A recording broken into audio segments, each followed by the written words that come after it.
In the world of cybersecurity, there's this one huge question that everyone's trying to answer. How do you stop an enemy you've never even seen before? Well, today, we're diving into a really fascinating approach called Anomaly-Based Detection. Instead of hunting for bad guys it already knows, it has a much simpler goal. Just find the odd one out. And really, this is the whole problem this tech is trying to solve. I mean, think about it. How do you possibly stop a brand new kind of attack? Some piece of malware that's never been seen, never been cataloged. It's a massive challenge, and it's exactly where anomaly detection is supposed to shine. So at its heart, the idea is actually pretty simple. Instead of having a list of known threats to look for, it does the exact opposite. It puts all its energy into understanding what's normal. The system builds this detailed picture, or a baseline, of what typical everyday activity looks like.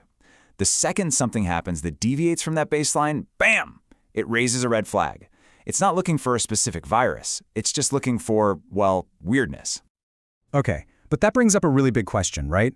How in the world does a computer system even learn what normal looks like in the first place? This is probably the most critical part of the whole process. It all starts with building that baseline. It pretty much works in 3 key steps. First, the system goes into what's called a training period. It just sits there quietly and watches everything. And I mean everything. Who's logging in, what network connections are being made, how much the processor is working. This can take days, even weeks. Then, from all that data, it generates a profile of what normal behavior looks like. And finally, its real job begins. It starts comparing everything happening in real time against that profile, flagging anything and everything that just doesn't fit the mold. Let's try to make this a little more real. Okay, so let's say during that training period, the system learns that normal web browsing at a company uses up, on average, about 13% of the network's total bandwidth during a typical workday. That number, 13%, now becomes a key piece of its normal profile. So, picture this. The system is humming along, watching the network, and web traffic is hovering right around that comfortable 13% mark. Everything's fine. Then, all of a sudden, there's a huge spike. Bandwidth usage just shoots through the roof. To the system, that is a major deviation from the profile it learned. That's the anomaly. And that's what triggers an immediate alert for a security analyst to come check it out. Now, you should know these profiles of normal aren't all created equal. You've got static profiles, which are created once and then they never change. The problem there? Well, systems and networks are always changing, so that static profile gets outdated and inaccurate pretty fast. On the other hand, you have dynamic profiles, which are constantly updating themselves based on new activity. Sounds way better, right? But it has this one critical vulnerability. A really smart attacker can slowly introduce malicious activity little by little and actually trick the system into thinking this new bad behavior is actually the new normal. All right, so we get how it learns. But what's the real payoff for all this effort? This is where we get to the absolute superpower of anomaly-based detection. Its knack for catching the complete unknown. And this is it. This is the whole ballgame. Because the system isn't looking for a known virus signature. It couldn't care less about those. It has this incredible ability to spot threats that are brand new. We're talking about those infamous zero-day attacks that by definition nobody has a defense for yet. Just think about it for a second.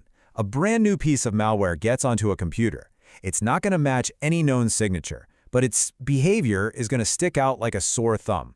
It might suddenly start hogging the CPU, or sending out thousands of emails, or maybe opening up a ton of weird network connections. These actions are so radically different from the computer's established normal profile that the system is going to flag it immediately, even without having a clue what it is. Of course, no technology is perfect. For all of its power, this kind of system has a pretty big Achilles heel. And it all comes back to that one crucial thing, its definition of what's normal. This is the question that probably keeps security professionals up at night. Because if that foundation, that initial profile of what's supposed to be normal activity, is wrong from the start, then everything built on top of it is just completely unreliable. So here's the first huge problem. What if an attacker is already hiding inside the network during that initial training period? The system, doing its best to learn what's normal, might actually learn that the attacker's sneaky, malicious behavior is perfectly okay. It basically bakes the threat right into its definition of what's safe. The second big issue is just the massive number of false alarms. False positives. Imagine there's some critical maintenance task that only runs once a month, and it involves moving huge files across the network. If that didn't happen to run during the training period, the system's going to see it as a giant, scary anomaly and sound the alarm. In really complex, dynamic environments, these false positives can become so common that analysts just start ignoring them, which, as you can imagine, is incredibly dangerous. And finally, even when a real alert is generated, it can feel like a total black box. The system flags an issue. Hey, there's unusual CPU usage over here. But the underlying data can be so complex that it's nearly impossible for a human analyst to figure out why. Is this a real threat, or is it just another false alarm I have to waste my time on?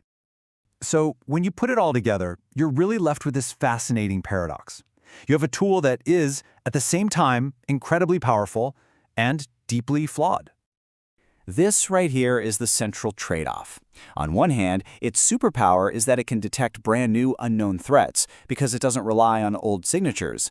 But on the other hand, its Achilles heel is that it can produce a ton of false positives, and that all-important baseline can be poisoned from the very beginning. For security teams, there's just no easy answer. It's a constant balancing act. And I guess, ultimately, it all boils down to a fundamental question of security philosophy. What's the bigger risk? A system that's maybe a little too cautious and cries wolf all the time? Or one that stays completely silent when it sees a threat it's never encountered before? In cybersecurity, that's a question that has no simple answer.